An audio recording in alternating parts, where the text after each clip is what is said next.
Bonjour à tous, je m'appelle Jérôme, j'ai 23 ans. En ce moment, je suis étudiant à Strasbourg en alternance, donc mon entreprise est à Lille. Et je pratique le cirque depuis plus de 15 ans, en particulier le Diabolo.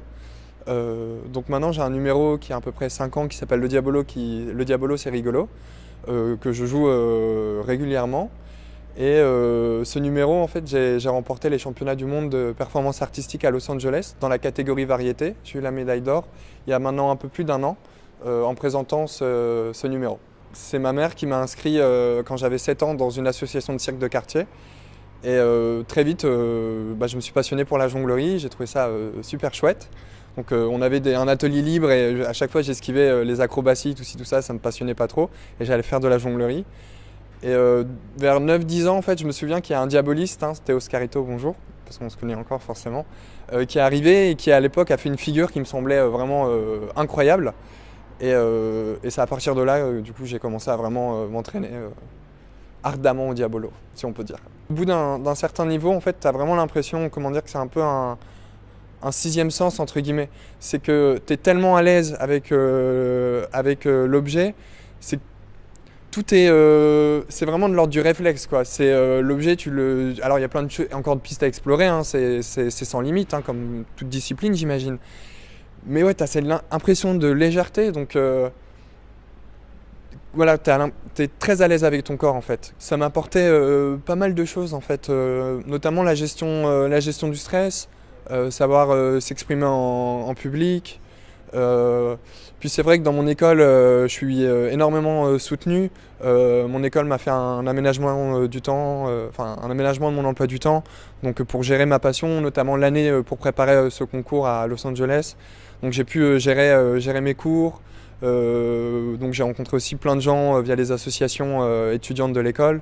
Et ouais, ça m'apportait pas mal de choses en fait. Le mélange, la fusion, l'alchimie, c'est bien fait. Alors j'aime bien l'univers du musical et du cabaret. C'est quelque chose que j'aime beaucoup. Un peu ce côté strass, paillettes. Le fait aussi d'être très propre sur scène en fait. C'est vrai d'avant de monter sur scène, tu te rases, tu te fais beau, tu repasses ta chemise. C'est assez agréable. Au niveau des inspirations, je dirais Michel Courtemanche. C'est un mime des années 90 que notre génération ne connaît pas, mais je vous en supplie, il faut absolument que vous alliez le voir ce qu'il fait. Ça m'a pas mal inspiré au niveau des expressions. Pour moi, c'est vraiment un modèle. Et ouais, l'univers aussi, j'écoutais plus jeune, maintenant un peu moins, j'écoute beaucoup plus de hip-hop, mais j'écoutais pas mal de swing. Voilà, on a tous écouté à la période Parove Stellar, j'ai écouté aussi d'autres choses, des musiques un peu des années 20, des années 30. L'avantage en fait du Diabolo, c'est qu'on n'est pas noyé dans la masse en fait. C'est que en fait, la communauté du Diabolo, on se connaît tous, voilà, on n'est pas 10 000 quoi. Et l'avantage, c'est que c'est un agrès qui est assez original. Par exemple, comme les chanteurs ou les danseurs, où là il y a énormément entre guillemets sur le marché, il y en a beaucoup, donc on peut vite se sentir noyé dans la masse. Là, l'avantage en fait, c'est qu'il y a moyen de créer quelque chose de vraiment cool, de créer un peu votre style rapidement. Et ouais, c'est un travail de longue haleine. Pensez pas seulement technique, pensez aussi comment montrer ça aux gens, se mettre en fait du point de vue du public, parce que des fois on a tendance à vouloir chercher tout le temps la technique, alors qu'en fait une figure qui est plus simple qu'une autre peut être juste plus visuelle vis-à-vis du public, et agrémenter aussi votre technique de Diabolo avec peut-être du théâtre ou de la danse. Pas se concentrer que sur la technique du Diabolo, mais dès le plus tôt possible essayer d'aller explorer d'autres disciplines. C'est un peu ce que je regrette en fait, entre guillemets, mais j'aurais vraiment adoré faire des cours de danse aussi dès mon plus jeune âge, quoi, des cours de hip-hop et des cours de swing. Bon, maintenant il n'est jamais trop tard pour apprendre, bien sûr, mais je me dis que si j'avais commencé ça en même temps que le cirque et que j'avais aussi bien charbonné là-dedans, ça aurait été bien cool. Mais bon, il n'est jamais trop tard.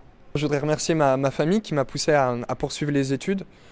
Parce que je voulais faire une école de cirque en sortant de mon bac, et ils m'ont poussé à continuer les études, et ils ont toujours été bienveillants vis-à-vis de ça, ils m'ont toujours encouragé, ils m'ont toujours aussi mis les pieds sur terre, qu'ils m'ont prévenu que c'était difficile, parce que mes parents ne viennent pas du tout du milieu artistique.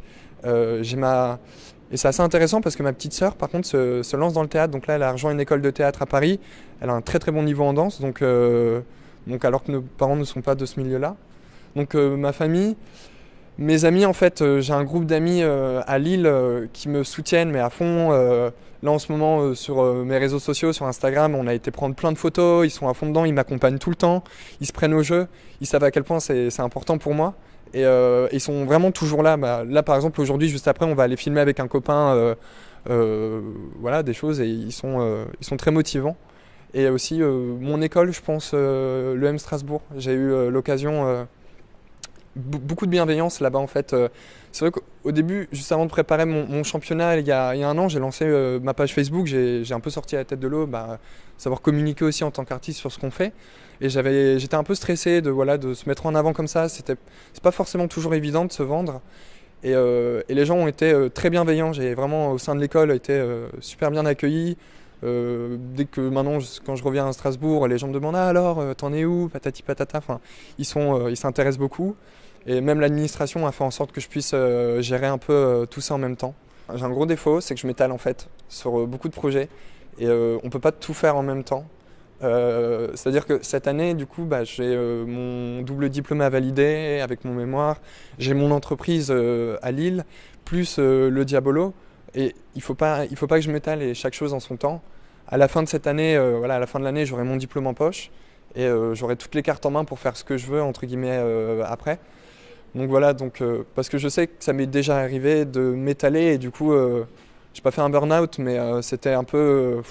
c'est stressant. Tu veux faire trop de choses à la fois. Tu vois, même cette année, j'ai pas trop le temps entre guillemets de prendre vraiment des cours de danse parce que voilà, le temps c'est le même pour tout le monde et on peut pas courir 4 lièvres à la fois, quoi. Pour la Colombie, oui, j'ai appris pas mal de choses. Donc j'y allais dans le cadre d'une année à l'étranger dans notre parcours dans l'école, on doit faire ça, et j'avais choisi l'Amérique du Sud, donc la Colombie, parce que j'étais déjà parti au Mexique et je voulais vraiment rester plus longtemps. Et oui, je me suis rendu compte de la chance qu'on avait. J'étais à Medellín, c'est vraiment des très belles régions. La notion du temps est différente, les gens sont beaucoup plus souriants. Ils n'ont pas une vision comme nous sur le long terme, en fait, voilà, plein de facteurs culturels comme partout. C'était très intéressant. Je joue le week-end prochain, samedi prochain à Strasbourg. Dans le contexte d'un gala Génération Cirque. En fait, en Alsace, là, il y a une structure qui est en train de se mettre en place pour les amateurs et les professionnels. C'est vraiment avoir un espace dédié au cirque pour développer, par exemple, que les professionnels puissent faire des résidences, avoir un lieu d'entraînement, mais aussi que ceux qui sont intéressés, les enfants ou même les adultes qui sont intéressés par le cirque, peuvent venir. Et donc, il y a un gala samedi prochain et à 20h. Et vous êtes tous conviés. Merci de ton invitation, Steven, et bravo pour ta chaîne. Interroger des profils qui sont pas forcément, qui sont intéressants, mais pas forcément très médiatisés. C'est intéressant et ça permet de faire découvrir d'autres horizons. Donc merci de ton invitation. Douk Douk, Skippy Bob, Dracula, Perceval, Ricky Jack, Lanceau, Trevor, Bibiad, Benny Benny Bob, Ananana, Bob Benny Benny.